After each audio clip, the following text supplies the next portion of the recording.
Only been a few hours, but it felt like days. Only been days, but it felt like months. Been gone for a year, only know like once. Life move fast when you do. Hey YouTube family, thanks for joining us again today. Boo&Bear, Sean and Dre, appreciate you.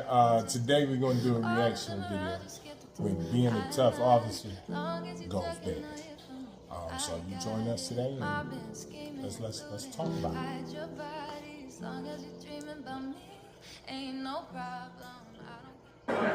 We are with the side. Yeah. Hey, Bama, go. Hey, when you go out there, man, please go get a white shirt, bro. The white shirt's Man, coming tell over them it's an here emergency, bro. because of a shakedown. It ain't about the shakedown. Okay, It ain't, I don't what's care. it You can do about? that every day. What's it about that? Come on, like, ma'am, you just woke me up out my sleep for no reason. It's a random shakedown. I ain't I haven't disrespected you. I never had a jack ticket in my life. Okay. What does that It have ain't to a do random with me? shakedown, dude. It is though. It do It got still hasn't been everything to shook do. down since you guys Come on, moved in there. Come on, you thought that motherfucker was laughing at you earlier. You looked at me and then looked like this, like, come on, man, we all see. What are you talking about? You need to step off. Go somewhere else. I don't give a fuck about that tape on the ground. You need to go somewhere else. Please stop cussing at me. I'm not cussing at you. Please Hey, go ahead and just cuff up then. Please stop cussing at me. Oh, that's the R15 and 12 S. Go ahead, cuff up. Turn around. Now, please don't do that. Turn around and cuff up.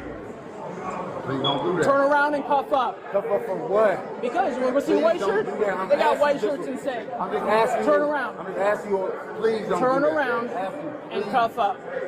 It's the last time I'm going to tell you. It's the last time I'm saying it. Turn around and cuff up. Please don't. It was at this moment Big Becky knew she fucked up. Cuff up!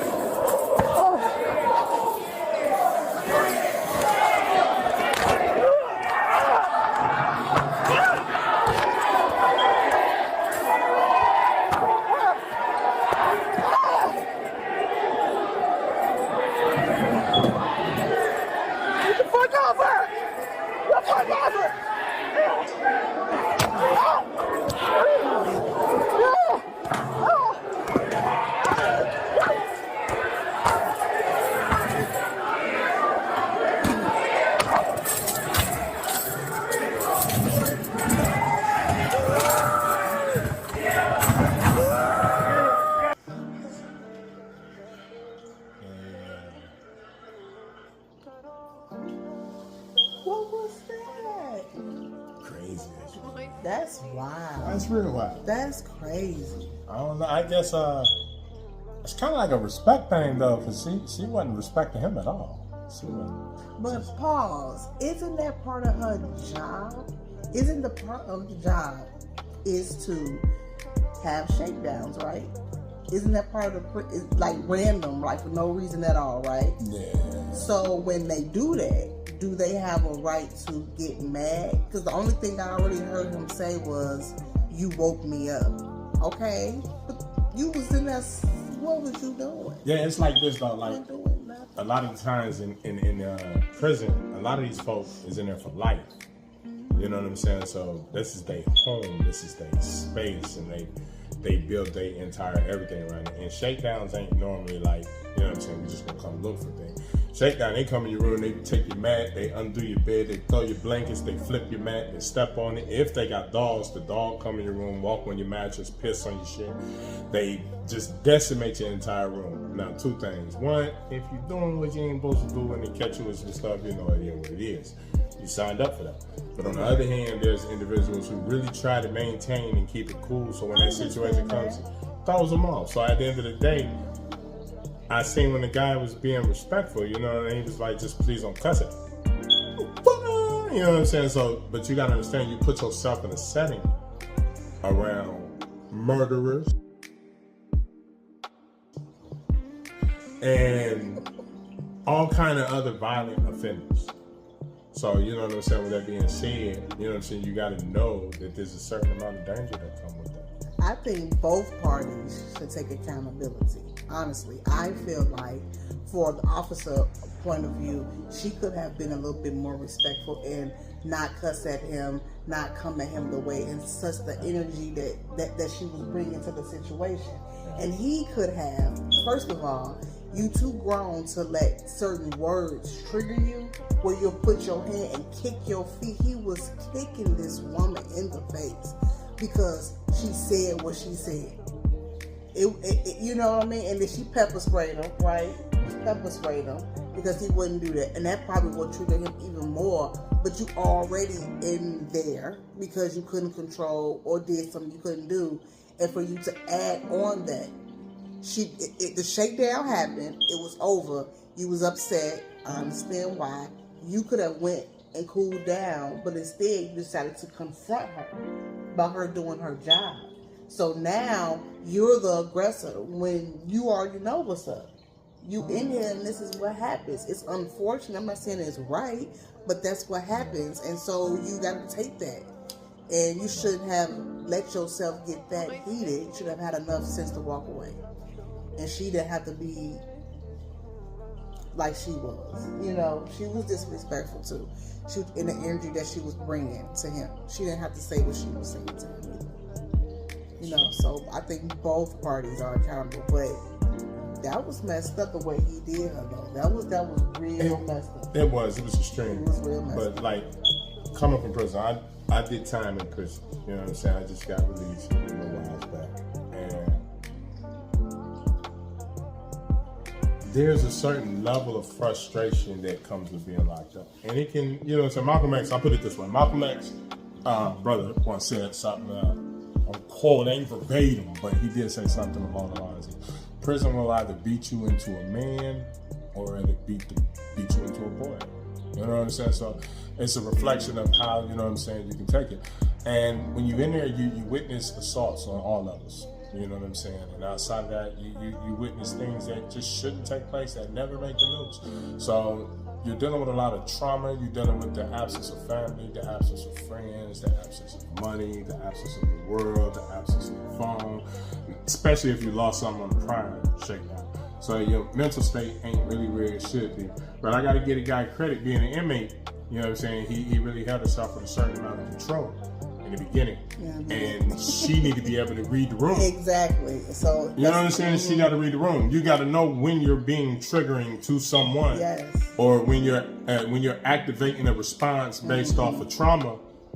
You got to be aware of these types of things. You know what I'm saying? She came at him back like, listen, I ain't got nothing to do with it. They told me to go do it. It's my job. I gotta go do this. You know what I'm saying? I apologize for it. But she was just like, whatever, or you ain't been shook down since you got here. She's a woman. That make it different? Yeah, make it different. You're in the room, you're in a setting full of men. Okay. So you got to maintain a sense of, you know what I'm saying, a certain mass. You're around men, you got a certain amount of masculinity that's in you already, and it's hypercharged in prison. There are no women. So this is a thing that we do every day. Your goal, your job is to wake up looking harder than the next man, because if you don't, you know what I'm saying, you'll be like a sheep. And you know what I'm saying, sheep get attacked by the wolves. So we got to put on the image like we got it, or like we can fight. That's why the majority of the inmates are in gangs, you know what I'm saying? Or they click up, or they go to different sex organizations, whether it be Muslim, this, that, and the other, because protection. A lot of people need that sitting out. But with that being said, she's a woman talking to a man, black guy, in that type of setting in an aggressive manner. You're already in prison because you failed to control your impulses. You failed to control your actions. There was no consequences for your actions. So you failed to control that, whether you committed, you know what I'm saying, unaliving, or whether you put your hands on someone to a degree. You already shown society that you lack that control.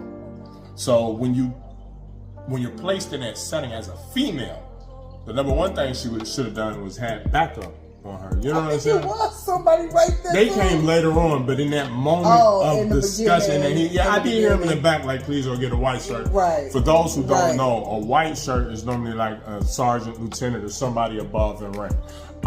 There was a lot of little penitentiary jargon in that. Another one, he said he didn't catch no jack ticket. What does that mean? That's when they get the, playing with themselves. Yeah. And they just, why you bring that up? I ain't getting. It's a lot of people because though? a lot of aggressive women in prison, or the aggressive female officers, they 9 times out of 10, because of the jack or they tend to lump all inmate men in one box like that. And I know it's rather disrespectful. That woman came out of her quick when he put boot the face. That was unfortunate. It's crazy times in there. Later on, sure, you know, we get to know each other. Y'all bring it in. When we get to know each other, I let y'all hear the story because it's a lot about our love life and everything. You know, I for one, I was sentenced to 20 years for a crime I didn't commit. I thank God every day that I didn't have to see a day that 20, but I still spent a lengthy amount of time behind bars over it. Getting out, life wasn't easy. You know what I'm saying? Trying to catch up, and then I found this beautiful woman here. My life just seems to be flourishing ever since. Everything is good. She done put me where I need to be. I'm about to get rid of all these little things on my face. I gotta get rid of all these tattoos and stuff and get right. Thanks to this woman right here. Behind every good man is a very, very great woman. You know what I'm saying? I love her. And we're gonna, you know, invite y'all into our life and into our story. You know, any things my future wife, my fiance been through. You know what I'm saying? You want to tell them just a brief hint? Just a brief hint. She's from Chicago, the Windy City. Here you go. Just a little violent. I thought we were going to do a whole nother video on that. Yeah. To be continued. But anyway, thank you for joining us. You know what I'm saying? On another one of them. What are we doing? Reaction. Thank you for joining us on this little reaction video. Hope to see you soon.